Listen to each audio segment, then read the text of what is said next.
Well, hi guys, we're up here in Big Bear and we're on familiar trails. Very easy, but we do have the sway bar disconnected. We're in four-wheel drive high auto. It's a beautiful day and this is a very scenic trail, and like I said, nothing really difficult. Very easy trail. And I got Domino in the back seat, and we're gonna go to our usual day camp, which I have filmed before in my previous video. Very nice spot. I'm crossing my fingers that the camp is not occupied. It's Sunday in the afternoon, early afternoon, and we're gonna stay here till evening, till dusk, and head back. So this is just a one-day venture. And like I said, we have the sway bar disconnected. This is the 4xe Jeep again, and we're in what they call a hybrid mode. We did run down the battery, but anyway, we're having fun. Very, very easy. Go.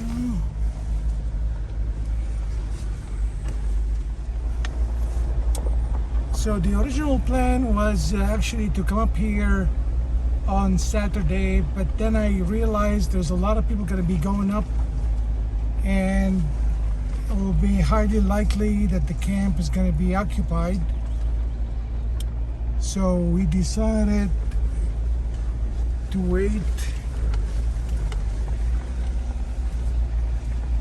And again, this is a Sunday afternoon. We had a very enjoyable trip coming up here. Went up on Highway 38, which is very scenic and goes up to about 8,400 feet. Now the elevation here is about 7,347 feet. And it's coming up. We're getting elevation, more and more elevation. I got Domino sitting in the back here. Maybe he's having a nap, I don't know. But these are our coordinates. If you can see that. Oops. Let's try.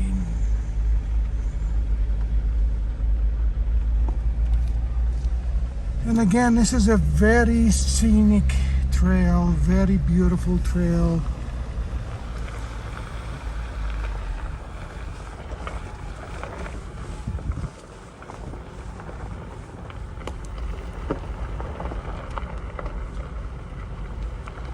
Yeah, really beautiful trail. Very, very nice trail. Very nice.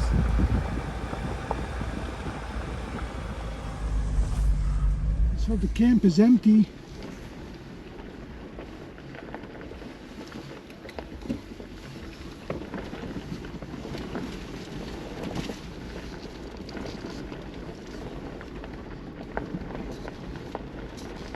So the camp is empty, and Domino wants to go outside and mark his territory. 66 degrees, beautiful. To watch my downhill speed, because the sway bar will connect. But I don't think, aside from the dips, I don't think you need to disconnect the sway bar here. So anyway, we did disconnect the sway bar, no problem. Very nice. Engine is off. Engine is not running right now. We're heading downhill. I love this vehicle, and the torque. The torque is amazing. 470 pound-feet of torque in a plug-in hybrid. And that torque is available anytime, instantly. It's just amazing. It takes off like a missile. I really love it. I really love it. If I had a choice between this one and the 392, I would get this one in a heartbeat. It's a no-brainer. I would even flinch you know, I will not even flinch. It's a clean air vehicle. 470 pound-feet of torque, just like the 392, same torque. Except in this vehicle, it's instant. It's immediate. Even if the battery is depleted, you can optimize that torque because the battery saves 15% of reserve power. And that power is always replenished constantly. When the engine is running, when you're braking, amazing technology. I love it. Amazing technology. We are approaching camp. We are getting close to camp. Crossing my fingers that our camp is going to be empty. We haven't seen anyone in a while. No cars coming the other direction or behind us. That's always a good sign. You know, it's Easter Sunday. Happy Easter, everyone. And happy Ramadan. And happy Passover. Just got some dust from outside. Okay, so we're approaching camp. Crossing my fingers. Nobody's there at camp. I love that spot. You'll see it. I'll take some videos. But I did, when I had the Grand Cherokee Trailhawk, and even when I got this vehicle, the plug-in hybrid, the Wrangler Rubicon 4xe, I came up here before I did the modifications, you know, the Mopar lift, and before I did we put the rack on top. Came up here with a dirt bike. So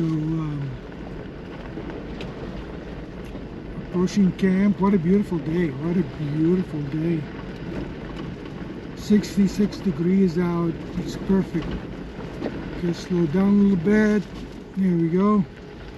We're keeping it at 15 miles an hour max. I do have a little bit more leeway before the sway bar connects automatically if you go over 20 miles an hour.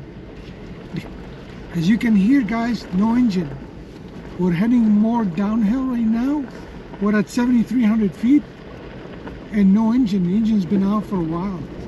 Isn't that amazing? Isn't that incredible? Even though the battery's depleted. Wow. Just wow. I love this car. I love this car. I would not get a 392 even if it was cheaper. Even if the 392 was less expensive than this vehicle, I would not get it. Some of you are gonna say you're crazy, but you know what? It is what it is. Okay, we are at the camp spot, guys. Nobody's here. I love it. This is our camp. I love it. Nobody's here. I love it. Let's park in the shade. Nobody's here, guys. We got it. We got it. We got the camp. I love it. Let's make sure we're gonna be parked in the shade. Okay, guys, we got lucky. We got lucky. This spot is all to ourselves. This is our camp. It's beautiful. You can camp here overnight, no problem. But we're not going to. We're gonna leave at dusk, and we just set up camp. I'm gonna boil some water. We have a like kind of a easy meal. Some fruits. I brought some chicken for Domino, and this is the Jeep. Got here, and it's just a beautiful day. Look at this. We got the whole thing to ourselves. So I did see a couple of dirt bikes that passed by, but that's it. There's no vehicles, no dust, nothing. It is really amazing. It's really amazing. And so let me take you a little bit about what we're setting up here.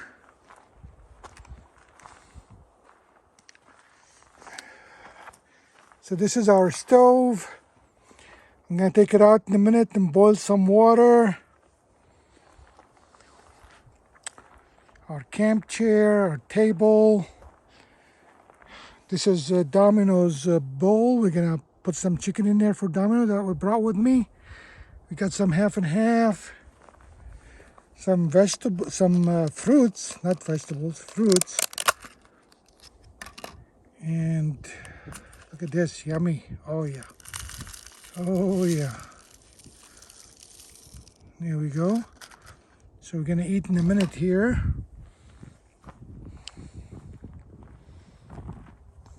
Plenty of water. I always want to bring plenty of water. I got my pipe with me. Fuel for the stove. We like this coffee. It's very nice. They got packets in there. So we're gonna boil some coffee later. My cooking stuff. Some ropes. Chicken for Domino. Where is he? Yeah, here he is. He's having a ball. So the elevation here is about 7,500 feet, guys. 7,500 feet. That's the elevation here. It's quite a bit. It's quite a bit. But it's nice. 66 degrees outside. The air is so crisp. We can fly the drone. I'm gonna fly the drone, take my chances. We got some opening here with the trees. So it should be no problem flying the drone. A big opening right here. We'll see how it goes. See how it goes. We really got lucky with this spot because normally on the weekend, on the weekend, this spot is taken. It's really taken. So we got super lucky. Okay, I'll catch up with you a little bit later.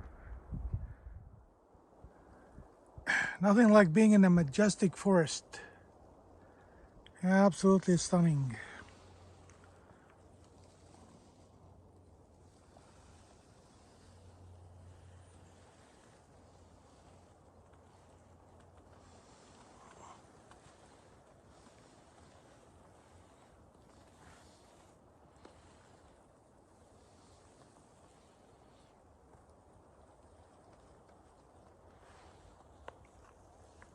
Beautiful.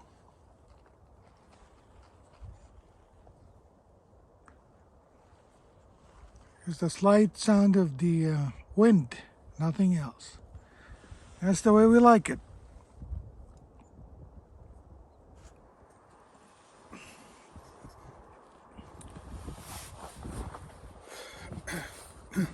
Okay guys, so one thing I forgot to add, which is with Jeep, the tradition and the culture and the people was very important for me.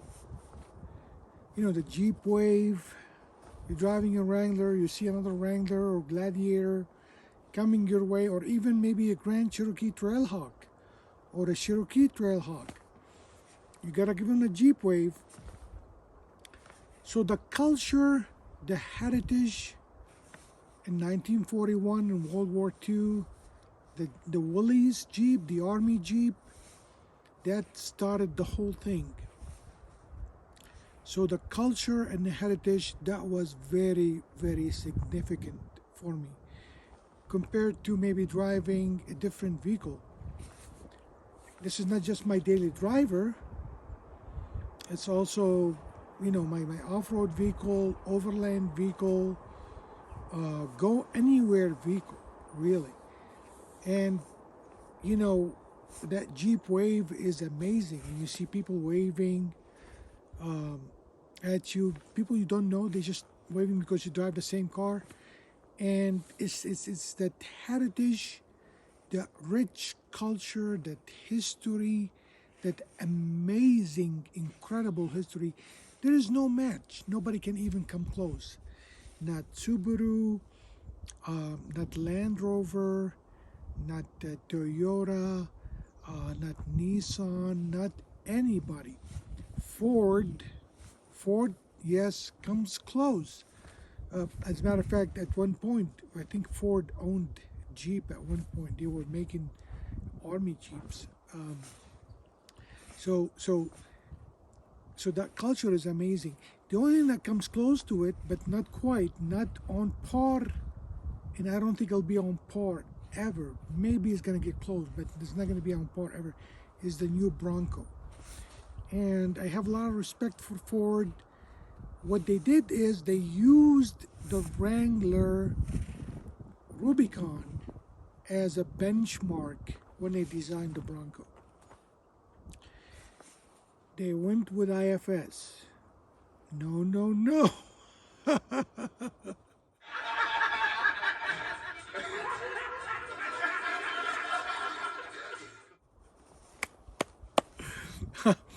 IFS, no, no. Even though you can disconnect the sway bar, the IFS, there's a video where actually one Bronco almost flipped. But anyway, my hats off to them. It's a phenomenal vehicle, well designed, um, drives great off-road, just like the Jeep Wrangler. However, when it comes to articulation and flex, articulation and flex with the rear and the front axle, solid axle, nothing can match that. The Bronco with the IFS, even though you can disconnect the sway bar, it does not flex like the Jeep. So you see the Jeep, if you're sitting in a vehicle, it's a completely horizontal. And then you got the axle flexing like this.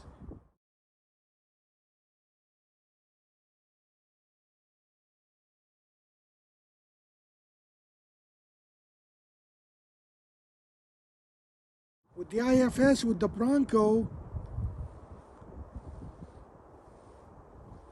yeah, yes, you have flex, but the vehicle is not straight. When you're sitting in the cabin, it's not straight like a Jeep. Okay, the Jeep goes like this, like this. The Bronco goes like this, like this. That actually contributes in very rare and severe situation. You're turning into a dip. When the Bronco flexes like that, it might, that weight transfer might contribute to the Bronco tipping over. I know I'm going to get a lot of rap for that, but again, very, very rare situation. And with the skilled driver, you know what you're doing, you know what your vehicle's capable of. You gotta take that certain line to compensate for that. You could do it with a Toyota, you could do it with a Subaru. But anyway, that's my take. The solid axle, the flex, the articulation, the heritage, the culture is amazing. The Bronco comes close, but not on par yet. But it's a phenomenal vehicle. Give so much credit for Ford for designing it. Well done, well done. But please put a solid axle in the front. With a disconnected sway bar, the solid axle for the front, off-road is the best. I know on-road, it wanders a little bit. But if you know what you're doing, if you're a good driver, you can compensate for that. It doesn't bother me anymore. At first, coming out of the WK2 Grand Cherokee Trailhawk, which I had, IFS, yes, I could tell the difference with a solid axle. This Jeep wanders. But, I got used to it. Now it doesn't even bother me. I don't even think about it. So it's like second nature. Thank you again, guys.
We're gonna spend about half an hour on the trails, maybe a little bit more, and then go to downtown Big Bear. It was an amazing day, really cool day. Came up to this spot here which is heavily rutted, but we're doing good. We get the sway bar disconnected. There we go.